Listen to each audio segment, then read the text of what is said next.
ప్రతి నెలలో ఆఖరి సోమవారం పిఠాపురం పాడ కార్యాలయంలో పాడపిడి ఆధ్వర్యంలో నిర్వహించిన నియోజకవర్గ స్థాయి ప్రజా ఫిర్యాదుల పరిష్కార వ్యవస్థ కార్యక్రమానికి ప్రజల నుండి అర్జీలు వెలువెత్తాయి. పాడబిడి డాక్టర్ శివరాం ప్రసాద్ ఆధ్వర్యంలో నిర్వహించిన కార్యక్రమానికి అన్ని శాఖల అధికారులు పాల్గొని ప్రజల నుండి అర్జీలు స్వీకరించారు. పిఠాపురం పట్టణం కోటగుమ్మం సెంటర్ నుండి మహారాజా కోట్లోకి వెళ్లి ట్రాఫిక్ మార్గంలో ట్రాఫిక్ తీవ్రాంతరాయం ఏర్పడుతోందని, ఆ ప్రాంతాల్లో ఎక్కువగా పాఠశాలలు ఉండడంతో పాఠశాలల వాహనాల వలన ప్రజలు తీవ్ర ఇబ్బందులు పడుతున్నారని, దీనిని వెంటనే పరిష్కరించాలని విజ్ఞప్తి చేస్తూ పిఠాపురం మున్సిపల్ మాజీ కౌన్సిలర్ జనపరెడ్డి రాంబాబు ఫిర్యాదు చేశారు. అలాగే పిఠాపురం పట్టణం మోహన్ నగర్లో రోడ్డు నిర్మాణం చేస్తారు కానీ రోడ్డుకి ఇరువైపులా బెర్ములు ఏర్పాటు చేయకపోవడంతో ప్రజలు ఎంతో ఇబ్బంది పడుతున్నారని మరో మాజీ కౌన్సిలర్ సత్యనారాయణ ఫిర్యాదు చేశారు. తన భర్త వాసుపల్లి రాంబాబు వేటకు వెళ్లి గల్లంతయ్యారని, ఆయన గల్లంతై సుమారు 5 సంవత్సరాలు అవుతున్నా తనకు ప్రభుత్వం ద్వారా ఎటువంటి పరిహారం అందలేదని యూకొత్తపల్లి మండలం కోనపాపేటకు చెందిన వాసుపల్లి భాగ్యలక్ష్మి పాడా కార్యాలయంలో వినతిపత్రం అందించింది. ఈ కార్యక్రమంలో పాడా ఏపీడీ వసంత మాధవి, పిఠాపురం మున్సిపల్ కమిషనర్ రాజేశ్వరరావు తదితరులు పాల్గొన్నారు. కోటలో ఒక 5 స్కూళ్ళు ఉన్నాయి. భాష్యం, ఆతిథ్య, నారాయణ ఇవన్నీ. అక్కడికి లోనికి విద్యార్థులు ఆటోల మీద కూడా వెళ్తుంటారు. ఉదయాన్నే వెళ్తుండడం వల్ల ఈ లోగాని బస్సులు కూడా వెళ్ళటం వల్ల యాక్సిడెంట్లు అయిపోతున్నాయి. కోటలోంచి water tank, Pithapuram water supply tank కూడా అవుతుంది. దానికి కంట్రోల్ అవ్వడానికి కూడా బ్రేక్ వేయడానికి కూడా సరిపోతాం. అటువంటి టైంలో ఈ బస్సులు రావటం, ఈ ఆటోలు రావటం పిల్లలు చాలా ఇదిగా అనీజీగా ఫీల్ అవుతున్నారు.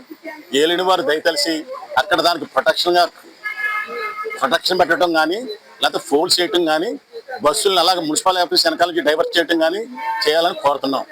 మన కోళ్ళ నందికోళ్ళ వెంకటరత్నం గారు రోడ్డు వేసినట్టు సచివాలయంలో చూపిస్తున్నారండి, కానీ రోడ్డు వేయలేదండి. సచివాలయం వాళ్ళు మాత్రం విషయం చెప్పారు. తర్వాత డ్రైనేజీ వ్యవస్థలు బాగలేదు, వాటర్ ట్యాంక్ కూడా శుభ్రం చేస్తున్నామని మన డిఈ గారు అన్నారు. ఎప్పుడు శుభ్రం చేయలేదు. మరి అక్కడ ట్యాంక్ ఆఫ్ చేయాలి, క్లీన్ చేయాలంటే రోజంతా రాకూడదు కదండి. నీళ్లు వాటర్ కూడా సరిగ్గా రావట్లేదు. ఇది మురికి నీరు కూడా వస్తుంది. తర్వాత డ్రైనేజీ తీసి కూడా ఎవరు రావట్లేదండి. రోడ్లు అధ్వానంగా ఉన్నాయి. పందారు కోట ఇచ్చి కాడ రోడ్లు పైకి లెగిసిపోయిందండి. ఆ రోడ్లు కూడా తిరగలేదు. ఎవరికి చెప్పినా చూద్దాం అంటున్నారు. దీని మీద స్పందించాలని మన ప్రభుత్వాన్ని కోరుతున్నాం. పవన్ కళ్యాణ్ గారిని కోరేది ఏంటంటే, ఈ పట్టణంలో మురికి నీరు అంతా ఎక్కడ నిలబడకూడదు, పోవాలని వాళ్ళంత గ్రాంట్లు రిలీజ్ చేశారు.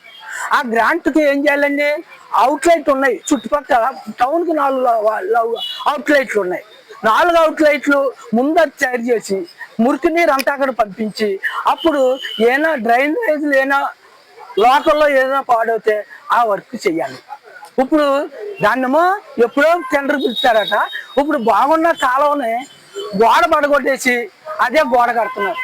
మీరు ఏమైనా బాటం చేస్తున్నారా, లేకపోతే అవుట్ గోయింగ్ చేశారా? గోడ ఎందుకు, గోడ ఏం పోయింది? ఇప్పుడు నేను ఈ మాట కామెంట్ చేశాను. మీరు ఎక్కడైనా ఇన్స్పెక్షన్ చేయండి. అది యథార్థం కాదో కాకపోతే నాకు పనిష్మెంట్ ఇవ్వండి.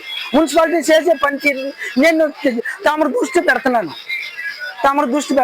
పచ్చగా ఇవన్నీ పచ్చగా కలెక్టర్ గారిని ఇన్స్పెక్షన్ చేసి దీని మీద చర్యలు తీసుకోలాగా చేయాలనేసి మా ఎమ్మెల్యే గారు పవన్ కళ్యాణ్ గారిని కోరుచు